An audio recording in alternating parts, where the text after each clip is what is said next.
Malik Mack today, right? I'll be Malik. Ooh. Coach, I'm sure not the outcome that you hope for coming here, but to improve the way you did from year one to year two and to end it with a win in a postseason tournament for this program for the first time in a little bit, what are your thoughts just overall on the second season here? Well, first I want to thank the Crown for inviting us, right? Fox and all the sponsors that made this happen. I'm pretty sure we'll be able to tweak it a little bit. It is my goal to never be in this tournament again. Never. I think the accommodations are great. It's nice to see all the bright lights. But this is not what we're trying to build our program to be. This has been one of the most different, one of the most frustrating yet rewarding at the same time type of year. Going all the way back to November with all the injuries we've had. We've had over probably 80 some odd games now where our starters missed combined, yet we persevered. It's the first time in my career I was able to coach in April, which is a milestone for many coaches. So everybody who's here in the Crown, to be able to coach in April is always a goal of ours, a personal goal and an organizational goal. From year one to year two, we have made a big jump. We made a big jump. And I think the biggest jump that was made in this postseason is the kid to my right. An absolute leader. He's growing, adjusted to the physicality and length and speed of the Big East. So I couldn't be more proud. And I believe Malik will be one of the best guards in the country next year, right? He'll have a great offseason. But I'm proud of our group this year. I mean, we've had so many different lineups, so many different sicknesses, injuries, right up until the very last game.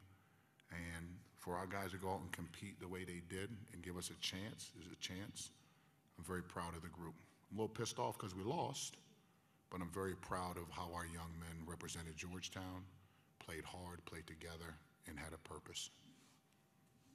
What do you think it says about your team, the way that you guys, I know you were down the entire game, didn't let up, and still trying to win that game? Resilient, once again, resilient. I thought when we got it to, I think we got it to 6 or 8 really late, and then we just couldn't get an offense. We didn't get a 50-50 ball. So again, that's something we concentrated on early in the year, and we just didn't come up with the 50-50 balls. They had 4 or 5 offensive rebounds where I thought we could have got the ball, yet our urgency, our level of focus has to be there. And quite frankly, they had more synergy, chemistry, and continuity amongst their team versus us. You know, we've had our 2 walk-ons in the game who did a great job, right? We've had players play down the stretch the last 7 games that normally wouldn't have been in the not even in a rotation, have our normal rotation been healthy. So you got to give them a lot of credit, and we just didn't have enough firepower to overcome their chemistry and their continuity. And when you and your staff kind of evaluate this season and think about it, whether it's trying to figure out schematically what you liked, what you didn't like, players, like what they did well, what they didn't, how do you sort of juxtapose what you actually saw on the court versus knowing that guys were forced to do things that they wouldn't have been asked to do in a season that wasn't as derailed by injuries?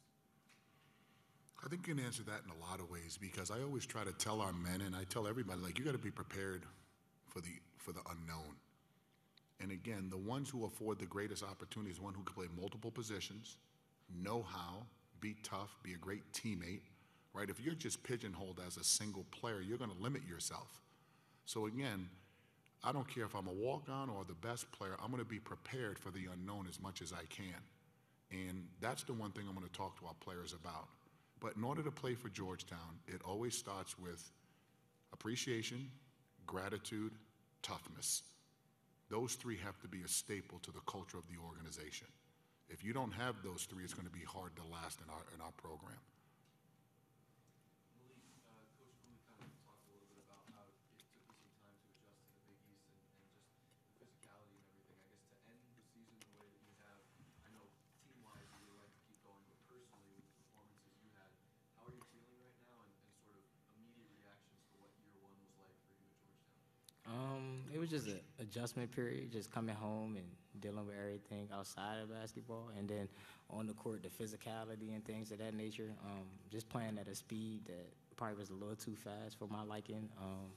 But just like coming towards the end of the season, playing under control, having my feet under me, I feel like allowed me to have these 2 big games, not being in a rush, being able to read the defense and take whatever they was giving me. How do you feel right now physically with the amount of energy you have to exert to play that way and the amount of contact you absorb? I'm not going to, these last 2 40-minute games, they weren't as bad as the Big East games, because the Big East games, they bumping. It's not too many fouls being called, so these last 2 40 games, they're not too bad on my legs. I just got to get more physical. I feel like the physicality is more what wears me down. Not playing 40 minutes, running the whole time. I could do that all day, but being able to take the bumps and play through the bumps. Ed just mentioned the goal to play in April, and even though this wasn't the ultimate goal in April, you played 80 minutes in postseason basketball.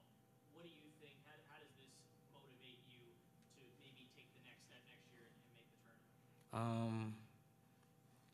It motivates me just to become a better leader. Obviously, I had good individual performances, but I got to be a better point guard, be able to get my team to buy in and what's going on. So these last 2 games just taught me to be more vocal, more of a leader, and just be able to bring the guys with me. You can't just do it on my own and have great individual performances, but not lead to victory. So I got to be able to bring the guys with me.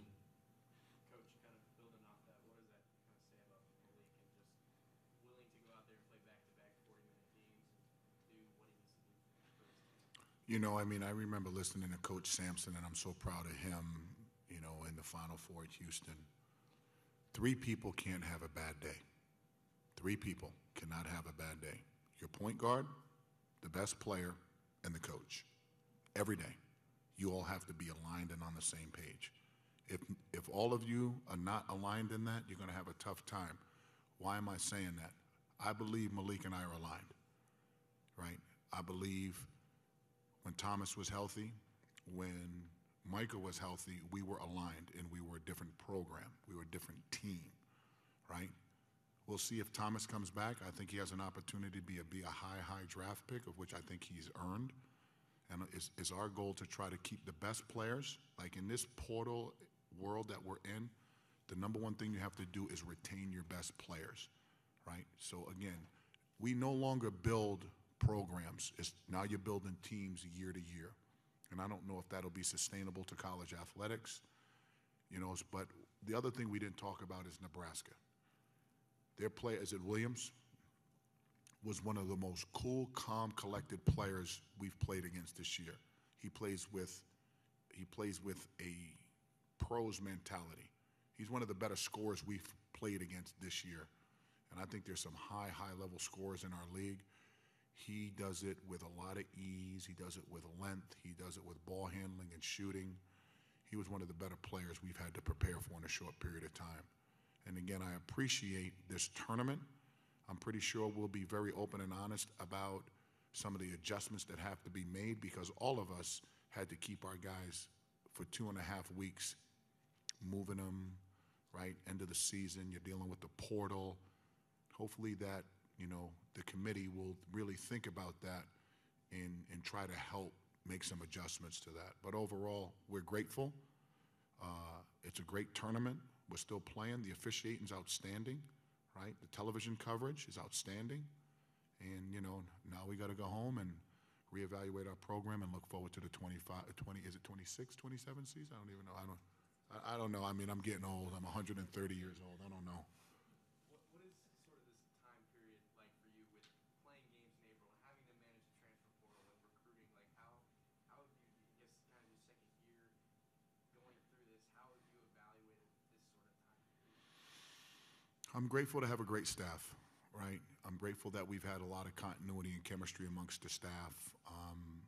You know, we definitely have to pinpoint. We're definitely going to take some more players from the portal, you know, that want to transfer and have an incredible Georgetown degree. That's what I'm so proud of Malik. Understand, he left Harvard to come to Georgetown.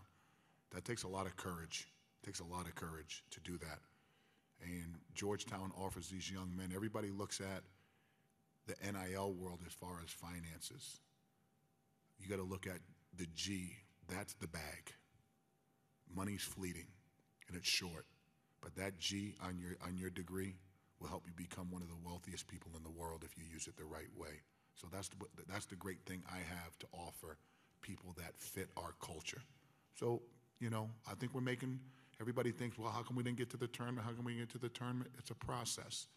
I don't want to sprint to the stop and wait. Let's build it the right way. Let's deal with some adversity. And through that, opportunity will knock, and one day we'll be on top of the world.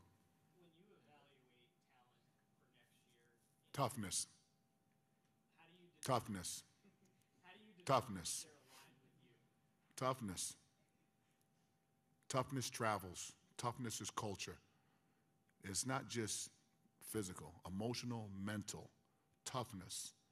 Toughness is something that is ingrained in the DNA of the winning teams.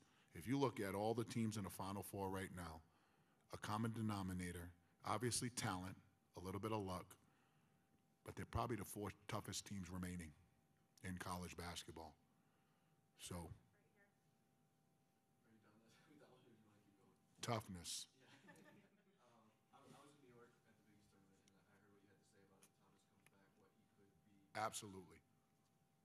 As a coach, how do you balance giving him the best advice for him versus knowing what he could do for the team and for everything if he were to come back next year? Like, do you tell him to go if he's a lottery pick, or what's your philosophy on that, I guess?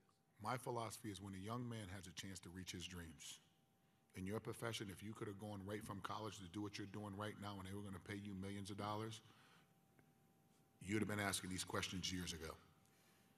My goal is to get as many people to that NBA and make sure that they come back and get a degree. But we're going to be very direct with Thomas. We'll get all the intel from his agency.